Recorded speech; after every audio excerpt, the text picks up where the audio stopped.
மானிய கோரிக்கை விவாதத்தின் போது அமைச்சர் மோகனுடன் ஏற்பட்ட வாக்குவாதத்தை தொடர்ந்து தேமுதிக எம்எல்ஏக்கள் வெளிநடப்பு செய்தனர்.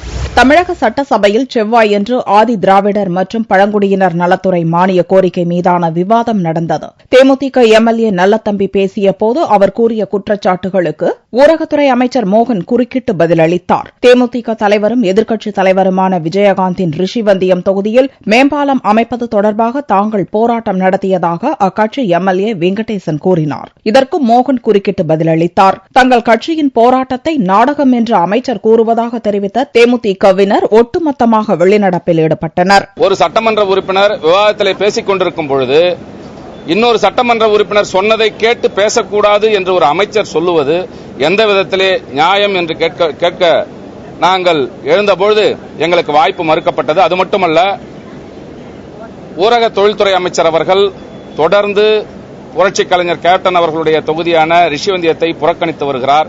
தென்பெண்ணை ஆற்றின் குறுக்கே ஒரு உயர்மட்ட பாலம் வேண்டும் என்பது 50 ஆண்டுகால கோரிக்கை.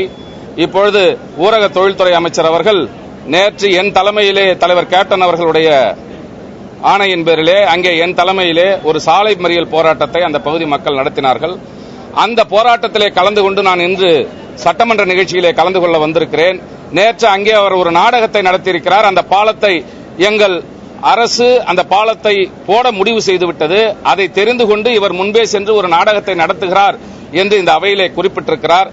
நான் அதற்கு பதில் சொல்ல எழுந்தபோது பேரவைத் தலைவர் எனக்கு அனுமதியை மறுத்துவிட்டார். கடந்த 5 ஆண்டு காலத்திலே பல போராட்டங்களை ஜெயலலிதா அவர்கள் உத்தரவின் பேரிலே அதிமுக நடத்தியிருக்கிறது. அது எல்லாம் நாடகம்தான் என்றால் இதுவும் நாடகம் என்பதிலே எங்களுக்கு மாற்று கருத்து கிடையாது.